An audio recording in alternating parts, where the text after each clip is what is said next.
Hi Luke, this is Uncle Kirk, and I'm going to do a quick demonstration of how to make some orbs or circles with strings that seem to secure them. And I'm using some water-based markers and one black marker that is pretty narrow, and one template in a small piece of paper. I heard you like the bookmark I made your grandma, so instead of trying to copy that, I thought I would just show you a sample. I'm going to make two circles, and as you can see, one is behind the other, and I'll just draw a third one on its own down there. So that's the first step. Draw some circles. You can make them alone or covering each other, and then draw some nice smooth lines however you want. What I try to do is have the lines intersect at least a couple times through the orbs.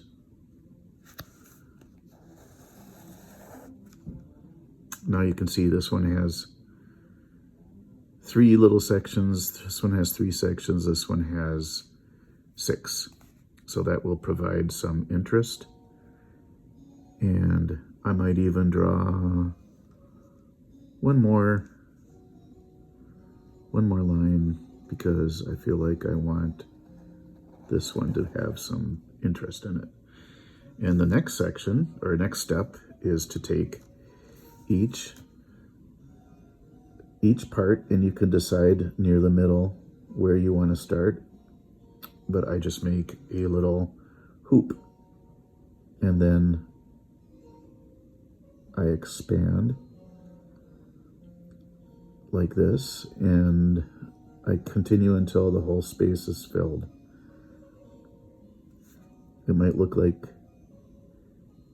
a larva or a worm or just some kind of fun shape that coils. When you don't have enough room to go all the way around, it's okay, just pretend like you do. And it's a good idea to turn the paper so that it's a comfortable angle for you. I generally like to have the paper so that I'm making the hoops away from me.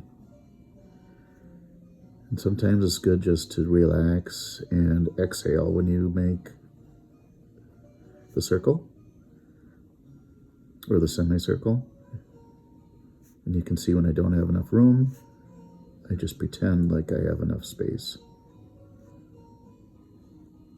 And it's really important to let yourself retrace along the edges because it gives the impression of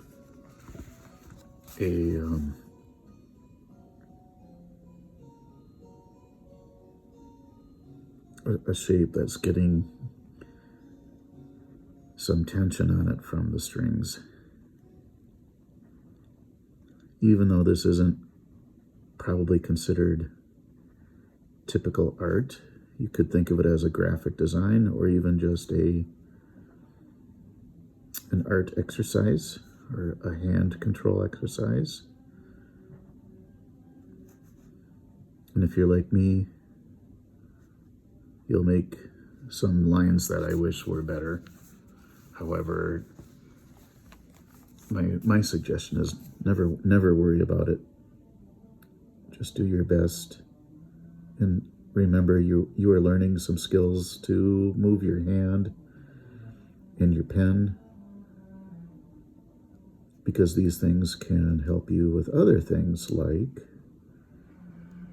maybe some special lettering or another kind of art project.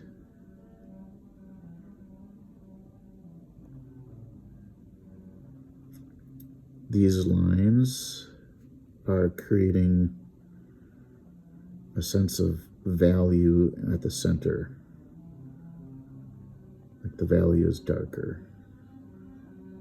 And together it starts to provide the appearance that it's three-dimensional. I guess that was that was enough for that one. And now I'm going to do the same kind of thing for this one. And you can see that I'm just repeating the same kind of thing. It doesn't take long, but I've learned to just try to relax and make the same kind of smooth lines. You can see I'm getting a little better right now. Why is that? Sometimes when you start out, it's like you're a little rusty. And that one I'm very happy with. Now I need to decide where do I want to start the next one for this shape. So I'm going to decide to go right here and see where this decides to go. I'm going to open it up with wider lines in the direction I want to go.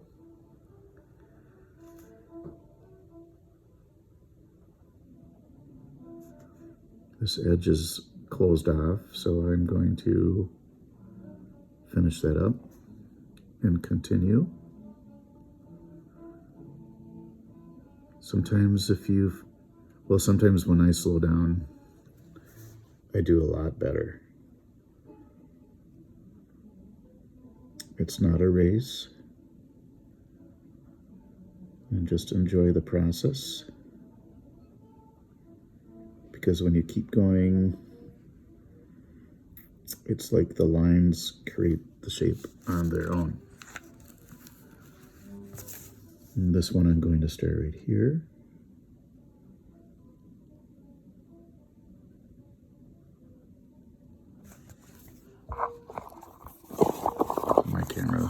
My camera stand is really a set of markers. Sorry about that.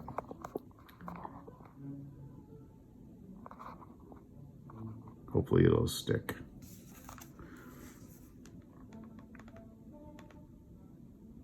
There's that one. I've got two more for this orb.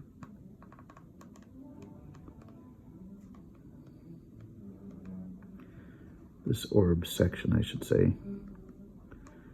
This one I'm going to let get pretty spaced out.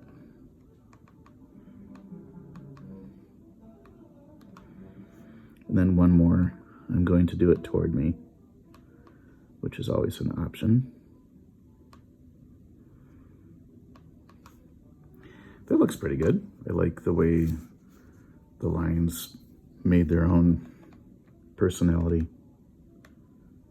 I feel like I just made one line at a time, but then together the lines, they form something else.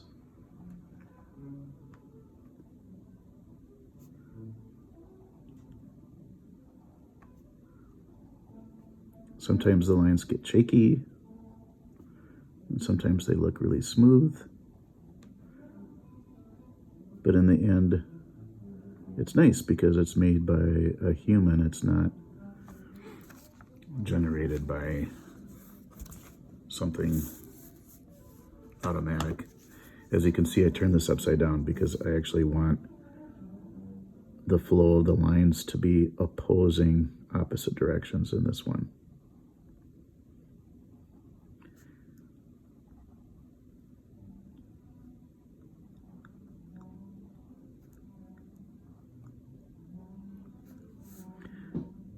I can really feel how in the center line where I'm ending, it's looking like it's getting deep in there.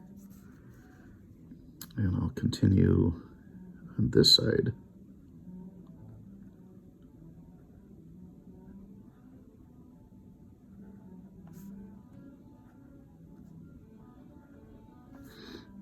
It can be nice to put on some music you like, or a story, or news or something. Okay, now I've completed the shapes. I'm pretty happy with it.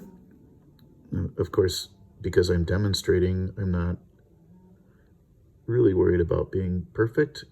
And anyway, I never do recommend trying to be perfect because that just makes it stressful. Excuse me. And right now, what I'm doing is creating a sense of strength with the lines that come in and out of the orb, just by making a darker attachment right here, as if there's something solid that it's attaching to. And so I color a little bit of the attaching areas on the orb. Orb is just another word for a sphere or a ball. But I don't really like to think of these as circles, because a circle is 2 dimensions, like a circle is flat. Whereas these are representing something that is 3 dimensions, meaning it's got some width and length and height. And so I'm almost done with this part. And can you guess what the last part will be? The last part will be for coloring and shading. And that is one of my favorites. Sometimes it feels like this is going to take forever, but really, it's not that long. And besides, it's not a race. You can start something and finish it later, or you can start something and never finish it. You can experiment with how many circles to make. Maybe you just want 1 circle, or maybe you want 8 circles. Oh, I said circles, didn't I? Maybe you want 1 or 2 orbs, or maybe you want a whole set of them. What do they look like to you? Maybe yarn balls? This is probably the end of the attachments. I'm just checking all the lines. There's one I missed.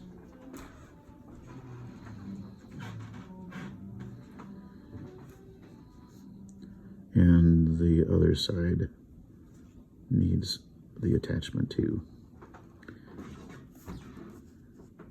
Okay, that seems good. Now, with the colors I had selected, I can make a decision if I want to color them all the same, or maybe each different. And I've decided I want to put the one that's most unusual in the center. And that is a nice color called turquoise green. These are alcohol-based markers, which give a little bit of a watercolor feeling. And as you can see, I like first to hit the edges.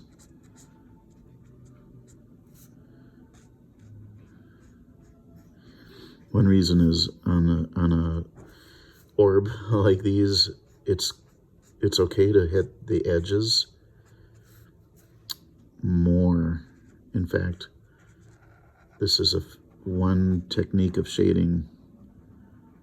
I imagine more shade on the edges and on the center, or not center, but where the lines are coming in. And then I use less coloring on the parts that seem to be raised. So actually, I'm very thrilled with how that turned out. My goodness, I don't feel like I deserve any credit. I just made these lines, and all of a sudden, a nice shape appeared. This one happens to be called grass green. I'm doing the same thing as before. If you don't like the control you have, you can rotate the paper, which I would do more of if I weren't having a camera and trying to demonstrate. But either way it works. Now that I'm done, I'm going to give a little more attention to those areas that I think should be darker. Definitely where the string comes in. And then all of a sudden I can feel that this is a ball I could pick up if I could just undo those strings and I could play catch with my dog. And the last one is another kind of green called absinthe. It's very close.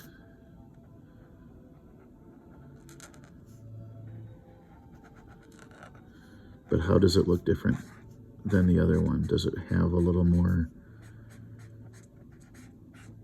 yellow in it or a little more blue in it to make it this way?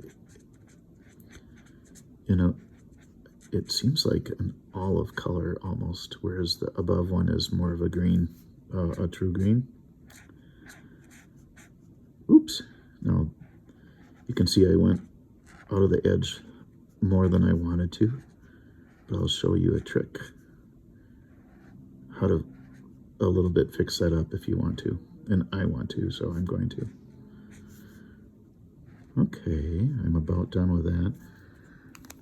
Now, sometimes when you're drawing like me, you get a little sloppy, but I'm going to just put a little black extra around the edge.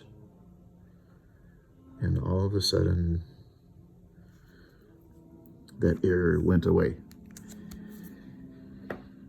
Now, I am going to take a gray marker, and this is an option, but just carefully, I'm going to provide a little more shading in addition to what I use to color. And if you don't have one of these, you can also use a pencil and then erase it a little bit. Like that.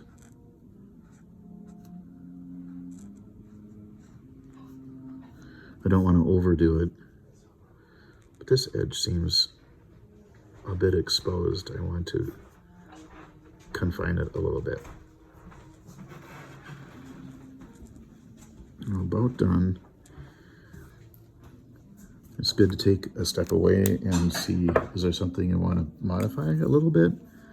And this looks a little jagged, so I'm going to trace just a wee bit over here.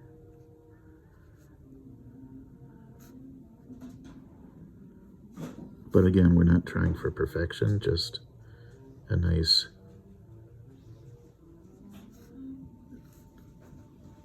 outcome that has the feeling you want. And that is about it.